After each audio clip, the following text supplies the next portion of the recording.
2 hari terakhir publik dikagetkan dengan kabar ratusan peneliti dan pegawai honorer lembaga Eijkman diberhentikan. Hal itu terjadi sebagai dampak dari integrasi Eijkman ke dalam tubuh Badan Riset dan Inovasi Nasional atau BRIN. Di sisi lain, BRIN sudah memberikan 5 opsi bagi para pegawai dan juga peneliti yang terdampak integrasi. Peleburan Eijkman dikritik oleh sejumlah ahli yang menilai integrasi ini bentuk kemunduran, tidak jelasnya visi pemerintah soal lembaga riset dan juga ilmu pengetahuan hingga birokratisasi peneliti juga dianggap menghambat penelitian.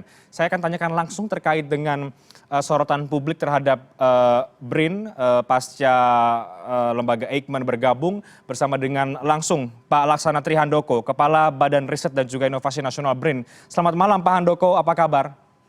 Selamat malam Mas Renhat, kabar baik, terima kasih. Ya, Pak Handoko, rasa-rasanya ada banyak pertanyaan yang ingin saya tanyakan ke Anda, tapi mari kita mulai dari apa yang sebetulnya terjadi Pak dalam proses integrasi Eijkman ke BRIN yang saat ini menjadi sorotan cukup besar di tengah-tengah masyarakat. Mengapa banyak yang kemudian dalam tanda kutip dikorbankan atau diberhentikan setelah peleburan ini Pak Handoko?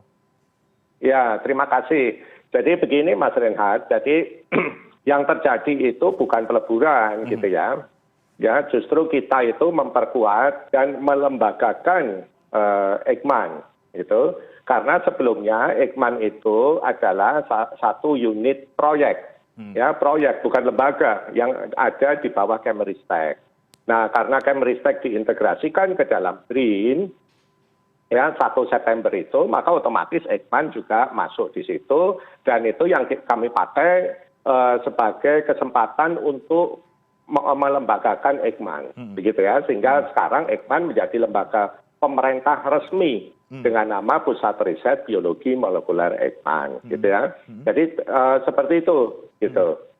Oke, baik Pak Handoko, tapi mengapa kemudian Eijkman perlu untuk dilembagakan ke dalam sebuah bagian dari pemerintah, padahal banyak yang menilai bahwa Eijkman selama ini berjalan baik-baik saja, justru ketika ada di luar dari pemerintah mungkin bisa lebih efektif, lebih bisa memajukan riset dan juga lembaga ilmiah sebagaimana mestinya, Pak? Oh, mohon maaf, itu kalau itu tidak baik-baik saja. Eijkman itu problem lama dari 30 tahun yang lalu ya. Gitu. Kita semua tahu itu kalau yang di dalam ya.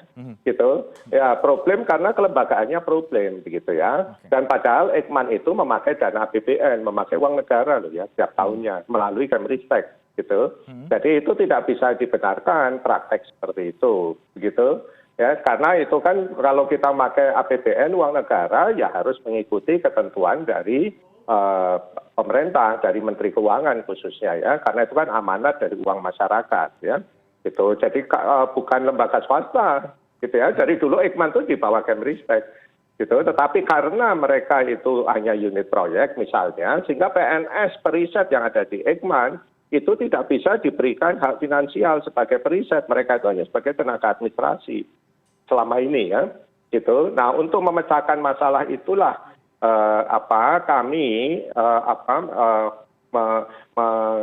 melembagakan Eijkman sehingga pada 1 September itu, sehingga setelah itu kita bisa melantik ya misalnya para periset PNS yang ada di Eijkman itu benar-benar menjadi peneliti sesuai ketentuan yang berlaku dan memberikan hak-hak finansialnya. Pak Handoko, gitu. Sebenarnya itu yang terjadi ya. Gitu. Problem apa sebetulnya yang terjadi Pak Handoko sehingga Anda melihat bahwa justru ketika diintegrasikan ini justru bisa memperbaiki lembaga Eijkman?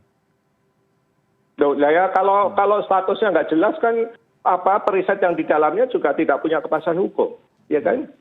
Gitu. Concern saya itu justru pada SDM-nya, gitu. Karena riset itu yang utama kan SDM-nya, gitu. Bagaimana kita bisa melakukan regenerasi dan memastikan mereka itu bisa bekerja dengan tenang.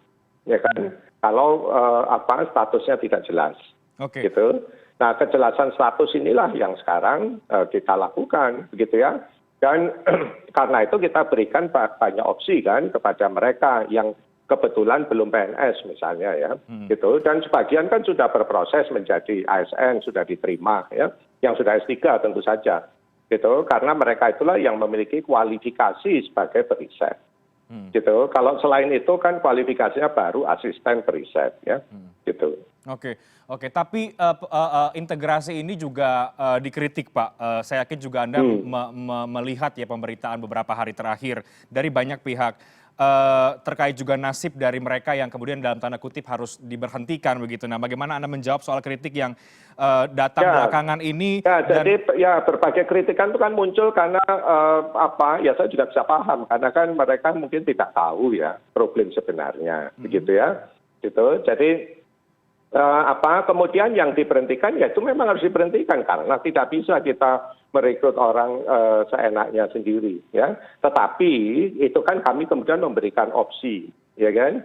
Itu memberikan opsi. Jadi itu dari 71 periset yang non PNS ya, yang honorer, periset honorer itu yang sudah S3 kami minta untuk ikut penerimaan ASN yang bulan Oktober kemarin gitu ya. Dan semua setahu saya tidak ada yang gugur ya. Gitu, bulan Desember kan sudah keluar hasilnya dari PKN ya. Dan semua diterima ya, alhamdulillah begitu. Nah, yang belum S3 itu kan kami berikan opsi untuk melanjutkan studi supaya dia bisa mencapai kualifikasi minimal yang seharusnya gitu, melanjutkan studi dengan bantuan studi dari kami begitu, sekaligus dia karena dia mahasiswa aktif dia bisa kami rekrut kembali sebagai research assistant gitu ya. Jadi kami ada program skema research assistantship yang bisa dipakai oleh mereka itu gitu. Jadi itu yang kami tawarkan kepada mereka. Oke. Gitu. Oke. Ya. Ya, baik Pak Handoko, oke lah kemudian Anda mengatakan bahwa yang mengkritik mungkin tidak paham, tapi sekali lagi kemudian kritik itu tetap ada sampai dengan hari ini meskipun Anda sudah menjawab mungkin di berbagai media soal pemberitaan yang terjadi. Integrasi ini juga dinilai oleh sejumlah ahli juga, sejumlah pakar juga bahwa ini merusak lembaga ilmiah. Sebagai kepala BRIN, bagaimana Anda memastikan, Anda menjamin bahwa integrasi yang terjadi ini memperkuat periset dan juga peneliti? Memperkuat lembaga ilmiah ya. Kalau dibilang merusak itu saya nggak tahu merusaknya itu di mana gitu ya. Kan saya kalau mereka bisa menunjukkan saya senang sekali begitu ya. Bisa diskusi sama saya langsung misalnya ya merusaknya di mana. Justru kan kita ini akan memperkuat lembaga riset tuh ya. Gitu, BRIN itu ada untuk memperkuat lembaga riset kan risetnya itu yang paling penting karena modal utama lembaga riset itu perisetnya bukan lembaganya gitu ya. Gitu. Ya, dan saya tidak ingin mewariskan problem yang sudah 30 tahun ya sejak tahun 1992 itu ke orang-orang berikutnya ya, dan saya pastikan saya akan selesaikan ini sekarang gitu ya, sehingga berikutnya bisa lepas landas lebih cepat ya, dan kita bisa memastikan regenerasi perisetnya itu bisa terjadi dengan baik gitu ya, dengan skema-skema yang sesuai dengan ketentuan, dan skema itu cukup banyak begitu. Oke, ya. Jadi Anda bisa menjamin bahwa integrasi ini justru bisa memperkuat periset, peneliti, lebih jauh juga bisa memajukan riset dan juga ilmu pengetahuan, Pak Handoko, ada optimis soal itu? Kan itu tugas saya, gitu ya. Kalau sudah jelas-jelas itu merusak ya kan nggak akan saya lakukan, gitu ya. Gitu. Saya ini kan periset, gitu ya. Saya juga diaspora, gitu. Jadi saya tahu persis saya tahu persis problem yang ada di dalam, ya. Gitu. Dan saya tahu persis bagaimana memecahkan problem itu. Gitu. Oke, meskipun kemudian ada juga yang menilai bahwa peneliti atau periset dalam konteks kita bicara soal riset dan juga ilmu pengetahuan bukan soal status PNS kah atau bagian dari pemerintahkah yang kemudian diperlukan. Itu bagaimana Pak Handoko? Loh, ya saya sekarang ganti tanya dong, itu mau dapat bayaran dari siapa? Gitu. Ya, kalau mau dapat bayaran dari pemerintah ya kalau mau jadi swasta ya silakan juga kan, nggak apa-apa juga. Gitu kan, kita tidak memaksa, ya kita tidak mewajibkan juga loh ya. Gitu, saya menyediakan opsi.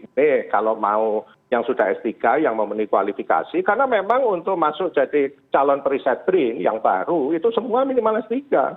Gitu, yang tahun kemarin kita membuka 325 posisi itu kan S3 minimal ya. Gitu, dan teman-teman Eijkman yang sudah S3 memakai skema itu, gitu, dan yang saya tahu semua diterima, gitu. Okay. Ya, nah nanti tinggal yang belum S3 ya kita memakai skema S3 by Research yang kita miliki, gitu, dan karena dia nanti jadi mahasiswa dia bisa jadi research assistant misalnya, jadi kan tidak ada masalah begitu. Itu kan kalau mereka mau memakai skema itu, kalau tidak juga nggak apa-apa, gitu ya. Dan gitu. Anda menilai 5 opsi ini sudah fair, sudah tepat. Loh, mau apa lagi yang diperlukan? Ya. Oke, Pak Handoko, Makanya, Pak. ya kan, selama ini mereka juga asisten periset tuh ya, bukan periset loh ya, mohon maaf nih. Oke. Gitu. Jadi, Iya. jadi kalau kemudian ada yang harus diberhentikan, itu menurut Anda adalah sebuah konsekuensi dari integrasi yang terjadi ini, Pak. Jadi nasibnya mereka ini bagaimana, Pak? Loh, makanya kan mereka tidak diberhentikan. Siapa? Ya, kalau sebagai honorer Eijkman kita berhentikan karena nggak boleh ada honorer itu. Gitu loh ya. Tidak boleh ada honorer itu gitu. Itu pelanggaran hukum. Gitu ya, tidak boleh. Gitu loh. Oke. Gitu. Tetapi kita kan sama saja skemanya berbeda, atau dia juga sama-sama jadi asisten periset kan. Gitu. Ya kan? Tapi ya tentu saya tidak memaksa semua orang untuk mau begitu kan. Mungkin ada yang mau berhenti pindah kerja ya silakan juga begitu. Gitu. Jadi ya kalau mereka tidak mau ikut ya nggak apa-apa juga. Tapi kalau mau ikut kan sudah ada gitu. Jadi mereka sebenarnya juga tidak harus berhenti kan. Kalau memang punya passion melakukan itu loh ya. Dan melanjutkan studi gitu. Saya tahu ada yang tidak mau melanjutkan studi gitu ya, tapi mau jadi honorer saja, itu yang tidak saya perkenankan. Itu tidak bisa. Gitu ya. Baik. Ya, tidak bisa. Ya, baik Pak Handoko, sekarang kalau kita bicara ke depan, setelah integrasi ini, akan bagaimana kemudian setelah lembaga Eijkman ini masuk ke BRIN? Apa yang kemudian ada di ada target, ada goals yang kemudian Anda buat sebagai kepala BRIN dari Eijkman yang sudah bergabung ke BRIN? Ya, jadi Eijkman ya, yang kemudian bernama Pusat Riset Biologi Molekuler Eijkman, itu kami berikan tugas utama untuk memimpin riset terkait kesehatan, ya, kesehatan manusia, ya, dari sisi biomolekuler, gitu. Jadi nanti mereka akan masuk di organisasi riset kesehatan. Gitu, bersama-sama kemungkinan besar, sebagian besar dari teman-teman Balitbang, ex-Balitbang Kesehatan dan yang lain. Gitu ya, mungkin sebagian juga dari ex-LIPI dan sebagainya yang memang bidangnya serupa gitu. Jadi itu harapan kita begitu karena kita belajar banyak dari kasus pandemi ini ya, ketidaksiapan gitu riset dan periset kita khususnya di bidang kesehatan itu cukup menjadi masalah ya karena kita tidak mampu menghandle dengan cepat begitu karena ketidaksiapan itu. Oke. Ya itu yang paling utama ya. Oke, baik Pak Handoko, terakhir saya tergelitik untuk bertanya ini juga Pak, kalau kita bicara soal BRIN, kalau kita baca visinya BRIN ini fokusnya adalah ke visi-visi presiden sampai dengan tahun 2024. Jadi setelah tahun 2024 BRIN ini akan seperti apa Pak? Atau kemudian memang hanya untuk melayani presiden juga wapres sekarang, atau ini memang akan berkelanjutan atau bagaimana? Loh enggak, semua kementerian dan lembaga itu visi misinya ada yang namanya rencana strategis ya, kementerian lembaga itu semua sampai 2024, tidak hanya BRIN gitu ya. Gitu. Setelah 2024 ya kita kan tunggu visi misinya presiden berikutnya begitu.